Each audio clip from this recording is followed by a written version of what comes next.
On this week's show, we catch up with Michelle Fontaine from Two Gals and a Boston Brood as she introduces us to relatively new full-timers John Quincy Adams and his wife Paula. Next, Michelle and Laurie head back to their RV dealer to fix a small roof leak and get a lesson on how to maintain and caulk their trailer roof. Then later in the show, we join Mark and Don Polk from RV Education 101 and learn all about RV water heater bypass systems. These stories and more on this week's Rollin' On TV.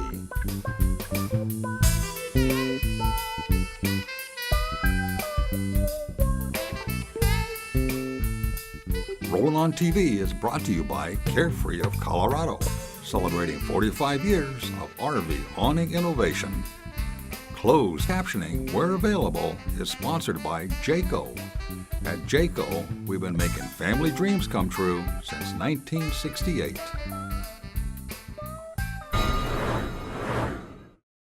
Hi, this is Michelle from Two Gals and a Boston Brood on assignment for Rollin' On TV.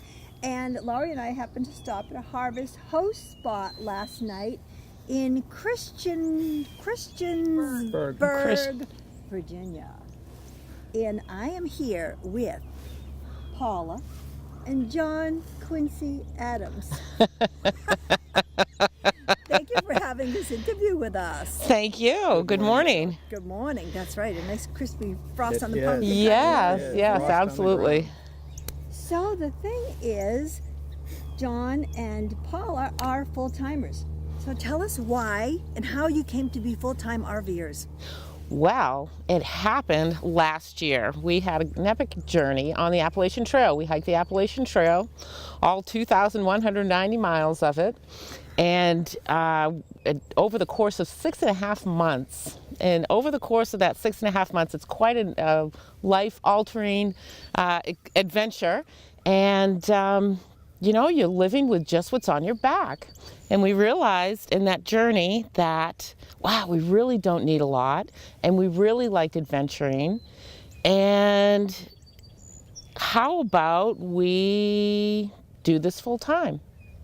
And we made the decision on the trail, but confirmed it when we got home, that we were going to sell our home and we were going to go adventuring full time. And that led us into the RV. We've been lifelong boaters and we'd not done as much exploring on the land. So we said, hey, let's get a land yacht. You have true wanderlust in your souls, don't you? You're Absolutely. We do. Absolutely. Absolutely. So we got home from the trail last October, and that's when we started putting the pieces in play to get our house ready and put it on the market. So we went full-time in April, and from that point sold the house 2 months later, so we were free of that obligation, and we just started traveling. Went up the East Coast. Yep. Stopped in and saw our daughter and her new grandchild, our new grandchild. Yeah. And moved our way up did some great traveling up through New England and came on back down, and we've been to Florida and starting 2 of these Harvest Hosts, and it's been great. Yep. So as full-timers, do you tend to move around a lot or stay in one place for a period of time? How do you do it? Well, we've done both, and it's primarily been based on some time obligations, friend and family obligations and whatnot, but we definitely have done both. We've spent a week or 2 in the same place, which has been fantastic because we get to really know the area and kind of become regulars in the campgrounds and whatnot. And it gives us the ability we like to hike and bike and to really get out and learn the trails and have some adventure that way as well.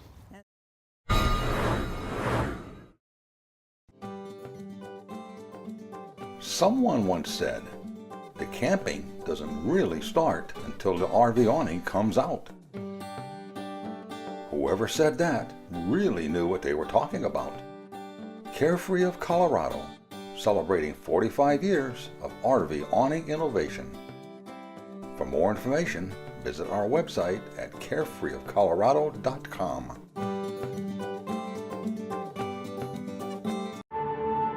Exploration, It affirms that we are alive, demands that we are present. So let's put our work lives on pause, ramble out into the world, and share the journey with the ones we love.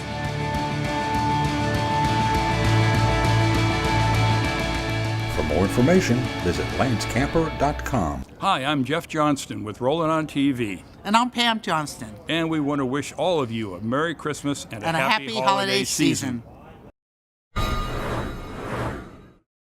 Tell us about your RV. She's a 28-foot Class A, a Dynamax Izada, 99. We ended up acquiring it from a friend of ours' father who really wasn't using it. She only had 30,000 miles on it. Mm-hmm. The inside was almost brand new, and the price was extremely right. So, not knowing if this is something we want to do, it just made it so much easier. I mean, we went and looked at an RV show and looked at the Super C's and Class A's and new. It was just like, do we really? We wanna looked go at out everything. we Yeah. really want to go out and spend up to $200,000 Yeah. for an RV, and they're beautiful and worth it, but it could be a bad investment if this is not something we wanted to do. So this was just a really easy start into the RV lifestyle. That's excellent. So we're doing a lot of biking and a lot of hiking, and as I said, really looking forward to And getting loving out having west. the vehicle in which to make all this happen. You know, love the creature comforts. What do you like most about the inside of your rig? Oh my I mean, goodness. the layout, or I'm going to tell you, the galley is nice. I mean, again, it's not like our house. We had a real nice kitchen in the house, but it's not like but camping. efficiency and how you live and I think, well, we have no slide outs on our RV, no slide which is outs, okay. interesting. That's unusual, yes, it right? So it's a shotgun, poof, right down the middle. We have galley to the left and dinette to the right. And then we have a head, and then we have queen bed in the back. What do I like about it most? It checks the boxes for comfortable living. I have what I consider a big refrigerator, you know, because it's like one of those domestic. It's just the two of us. Running hot water, heat. Like last night, it got down to 30 degrees here, and having that heat on all night was delightful. Stove that works, you just turn the button and Yep, stove comes on. gas stove. Microwave. So there's nothing, and our bed is amazingly comfortable. There's nothing that I'm uncomfortable with. So the space, even for the two of us, is fine. We have a cat, that works. And I have everything I need to live. I can make a nice meal. I have a convection oven so I can bake if I need to. All the creature comforts. All the creature comforts. I will tell you the one thing, I just recognized what my favorite thing in the RV, recognized it last night, was the gas heat. It was cold here last night. First thing that Paula said to me this morning, Yeah. after a good morning, Yeah. was, Wow, wow, that I was really nice. like that gas heater. So that was fantastic. we went to sleep rather quickly last night with the wonderful wine we had tasted, and I didn't put the furnace on. Usually I'll put it on at maybe even 55, Yep. just so it's on, and it wasn't on at all. And I woke up it was about midnight, and it was really cold, and I'm always concerned about freezing. Sure, Now sure. we have to be concerned Sure. about freezing our water. So I got up and I turned the furnace on. I went, oh, phew. But you said it went down to 30? Yeah, Yeah. yeah. Well, that's below freezing. It is below freezing, hence all the frost on the grass and everything. So this being our first winter, one of the things I'm just questioning, everything on the inside as far as, winterizing it. Well, I Yes. can't just winterize it because we're living. We're living in it, yeah. So I'm going to have to install a couple of valves that go to the outdoor shower so that I can put some antifreeze in that line, Yes, right? yes. And then, we got to keep our water heater running. Yes. Because if we don't keep our water heater running, being so close to the outside, that could freeze up. The water And your tank. fresh water tank, your our freshwater gray tanks- tank, you could put antifreeze in there, that We- nice pink stuff. Yep. I saw that, Yep. and we're going to do Yeah. that to keep that freezing up. So I think we're getting it, and Yeah. it's just, But we started in the summer months, so Well, absolutely. thank you so much, John and Paula, for talking with us today. absolutely. Thank you. Thank again, meeting you you. both. Our pleasure. Really, we'll have to keep in touch. Absolutely. And this is Michelle from Two Gals and a Boston Brood on assignment for Rollin' on TV at a Harvest Lost location in Christiansburg, Virginia.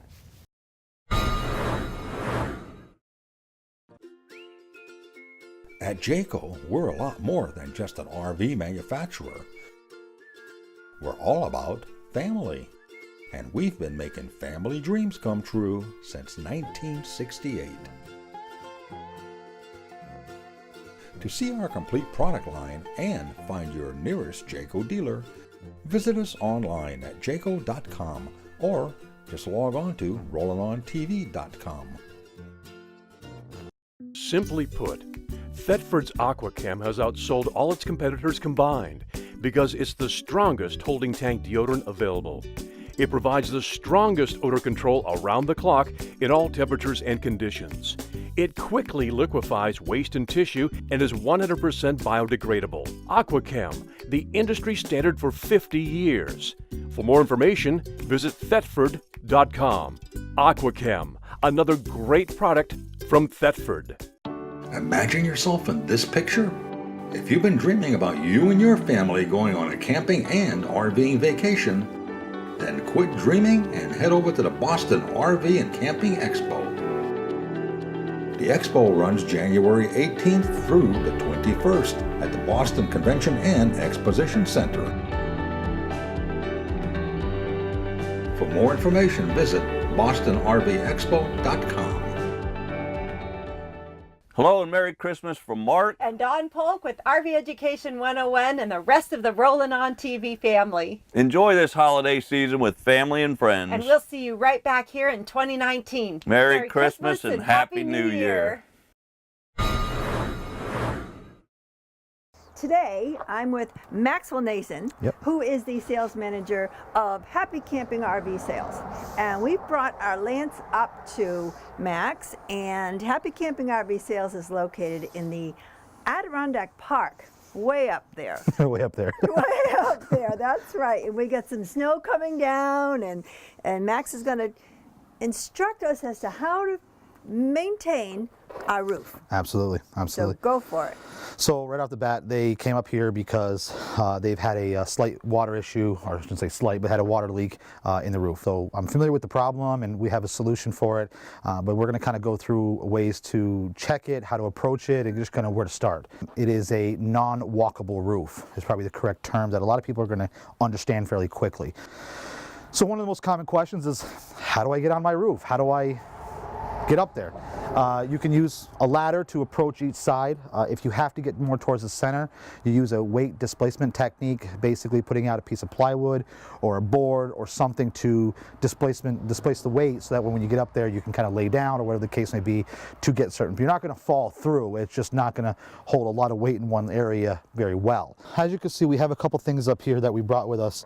I got the boards here for weight displacement so that I can at least get my knees up here and maybe lay down, because I need to reach that side of the solar panel, the back side of the fan, and just anywhere towards the center of the camper. I have a rag. I have some alcohol to be able to really get it clean, really kind of get the surface nice and clean and dried up as much as possible. We are facing a little bit different circumstance with the weather.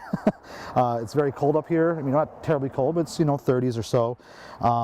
And everything is either frozen or wet from the snow. So we got to make sure we try a little extra hard to get them dry, which that's why we brought a heat gun or an hair dryer to try and dry it off as much as possible. I left the caulking inside because I want it to stay warm. Once we get to the point where we're ready to lay down the caulking, we'll bring it out and then we'll start laying it down. One of the things we're going to address today is cracking in the caulking, which is something that you should really focus on once a year. It literally could be a once or twice a year check that you get up there and just look at it and inspect it and find things that may cause a potential problem, and that's very crucial. So as I wipe this one down a little bit here, trying to get it clean, okay, This is not one of the bigger ones, but it is one that we can reach right now with the camera. If you can kind of see, there's a little imperfection here. I don't know if you can see it, but it's a small little, looks like a pen dot imperfection, and that's something that I'm going to cover with some more new caulking as an extra precaution. And there's actually a few on, if you can see where the solar panel bolts to the roof, there's little imperfections there that I would be questioning that could be causing the water leak as well. Putting a little extra caulking on it isn't going to hurt it. It's just going to add that much more protection. The nice thing about the 1575 is this is a full fiberglass roof. So the only points that you really have to worry about are the points of where something is going into the camper roof, such as the screws around your antenna or the seam around the fans, because the fans aren't screwed into the Lance roof, they're actually clamped in. And then same with the solar panel, those are actually screwed in, so you do want to focus on those focal points as well. So it's definitely crucial you check these at least once a year, especially if you're in very, very warm temperatures or you're going through a woodsy area where a stick might come in and hit it like this real quick, and that's all it takes to damage the caulking here. So this right here is a Dicor product. It's a self-leveling lap sealant. We've chosen gray as the color. What I would recommend is having yourself a tube on hand, just so that way if you are checking the roof at a campsite or at home or a second destination, you can put it on there. What it will do is once you lay it over the crack, it will kind of flatten out and self-level, so it kind of covers the surface area. So it's definitely a good product to have on hand. Right there is a small little hole, and so what we're going to do is we're going to take our self-leveling lap sealant we have, and we're going to try to cover the surface area. If you can't see it, we'll bring the camera over so you can see the after effect here. Now, being in colder temperatures, it may not self-level as much as I want it to, but I've already instructed these guys to double check it when they get to a warmer location. I do recommend that you do let the camper sit for a couple hours, if not a day, to let it adhere properly and everything goes smoothly. So we're going to move on and hit a couple other points, and you're welcome to watch along. You don't want any water getting into your camper. A little bit back to the leak, water had gotten inside, and water in the Lances typically doesn't just soak through the foam and then leak through the wall. Because the way the Lance is built, the water will actually find its way to a channel. Once it's found its way to a channel, it will ride that channel to the next opening, thus having a leak at the light or at the speaker, because that's where an opening may be, and that's where they found their leak issue. So that's kind of why we determined, okay, this is what the problem is. All right, so as you can see, this is where the solar panel mount is, and again, see a hole right there, and a really bad one is right over here on the side of the screw. There's a really bad hole right there. So those are the holes that we're worried about, and those are things that we want to make sure we get covered so no water gets in there. And you should use a little rubber alcohol, get it cleaned up as best you can, and then what we'll do is we'll put some caulking on it. So we're just going to kind of goop around here as much as possible, kind of fill it up. I put a nice little head on it, and that way it'll kind of self-level out.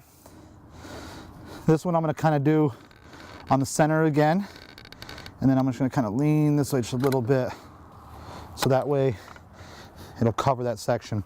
So far we've identified an issue on the driver's side of the solar panel screws. We've covered them, we've cleaned them up, we've caulked them. We've identified issues around the fan and around the satellite antenna as well. So we're going to go ahead and double check everything else just to make sure that we're good. If you just took care of it in the spring, then you're probably good, but there's nothing wrong with getting up there in the fall and just putting some eyes on it. You may not have to do anything in the fall, but again, there's nothing wrong with just putting some eyes on it to make sure that everything is good. I want to say thank you to Max from Happy Camping RV in Vermontville, New York, where he took the time to show me how to tackle a maintenance issue such as a leak on the roof of our IV. And now I feel a lot more confident when it comes to doing such things. So again, this is Laurie Church from Two Gals and a Boston Brood. Enjoy the journey. Need some new replacement rubber trim and seals for your RV? Now celebrating their 60th anniversary, Steel Rubber Products has been the leading choice for discerning hot rod and classic car owners for all their rubber parts needs. And now, Steel Rubber Products is offering the same high-quality parts and service to RV owners everywhere. For more information on Steel Rubber Products and to get a free RV catalog, visit rv.steelrubber.com.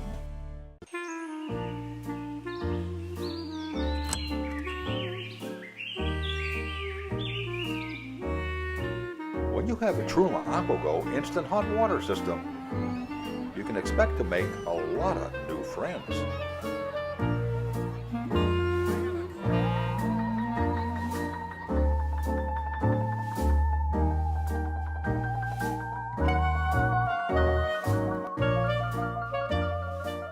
Hi, I'm Michelle. And I'm Laurie of Two Gals and a Boston Brood. Here with Rue, Abigail, and Angel.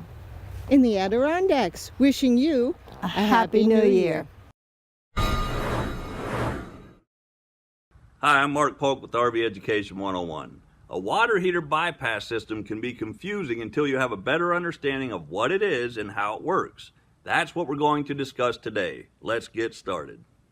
Suburban water heaters are often fitted by the installer with the supply water bypass valve. The bypass valve is used as a means of isolating the water heater from the RV's plumbing system for draining of the water heater or winterization of the RV water system. The bypass valve allows the incoming cold water to the appliance to be rerouted directly to the hot water plumbing line, thereby bypassing the water heater. You would normally use the bypass when winterizing an RV with the plumbing system antifreeze. With the water heater bypass valves engaged, drain the water heater tank and leave it empty during the winter months. This saves you the cost of filling your water heater with antifreeze and prevents the water in the tank from freezing and damaging the tank. When winterizing the RV, always follow the RV manufacturer's instructions for draining the entire water system. The most common bypass valve configuration used in the RV industry is 3 manual valves, one at the cold water inlet, one at the hot water outlet, and one in the bypass plumbing line. If your unit is not equipped with the typical 3-valve bypass system, please consult with your RV service center for other plumbing configurations. To properly engage the 3-valve bypass system, rotate the manual valves located on the cold water inlet and hot water outlet so the handle is parallel with the bypass line. And rotate the manual valve in the bypass line until the handle is parallel with the bypass line. Now you can drain the tank of any water. To disengage the bypass system so water can properly enter the water heater, reverse the positions of the handles. Symptoms of improperly positioned bypass valves are: 1. No hot water coming from the water heater. 2. Only a short supply of hot water, then quickly turning to lukewarm, then cold. If you experience these symptoms, check to see if your bypass valves are in the correct position. When you de-winterize your coach, be sure your water heater tank is completely full of water prior to turning on the gas or electric switches. A tank not full of water can cause permanent damage to your water heater controls. A simple way to check if the tank is full is to lift the lever on your temperature and pressure relief valve. If it is full, you will get water at the valve. By following these simple steps, you can properly maintain and extend the life of your RV water heater. Happy camping! We hope you enjoyed this week's program, and for more information on anything you saw on the show, along with additional videos and stories from current and past shows, visit our website at rollinontv.com. You can also join us on Facebook, Twitter, and Pinterest. As usual, this has been another fun production.